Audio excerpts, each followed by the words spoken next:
We're going to give you some celebrity examples now. I'm going to start from right to left. How these celebrities allowed narcissists and selfish people to destroy their lives, some resulting in death, some resulting in sickness, some resulting in addiction. And we'll talk about Fantasia, who kind of got out of it and now she has a healthy relationship.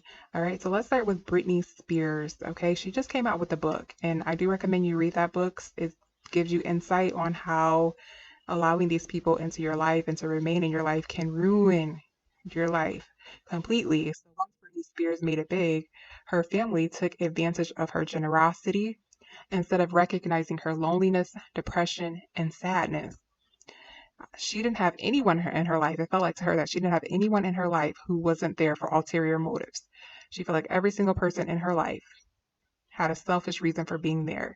She had a relationship with Justin Timberlake, and even that was just for publicity. So she never felt really loved or supported, just that people wanted to use her, and it broke her. It led her to drugs, it led her to mental health issues. Okay, so then we have Fantasia, and I watched an interview on with Fantasia, and she was talking about how at a point in her life she became suicidal. She was in a relationship that had broken down, and she felt as well that everyone in her life just wanted something from her. And it broke her down. So these type of people can lead you to even suicide. That is the level of their destruction. Thankfully she got out and now she's in a relationship with a man who loves her as much as she loves him.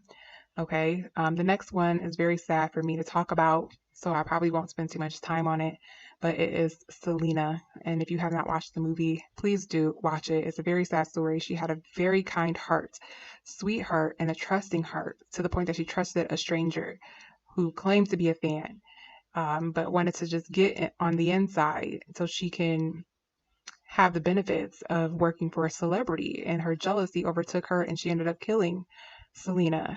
So we have to be prayerful and mindful on who we let into our lives because they can literally cause our demise.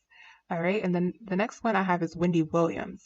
If you're not familiar with her story, I recommend watching the Lifetime documentary that came out not too long ago, and watch interviews about her with her husband, and her husband basically destroying her life, using her, taking her money to start a life with a new woman and having a baby while being married to her. Imagine being married to someone and they're just using you and taking your resources for a whole nother separate life. Okay.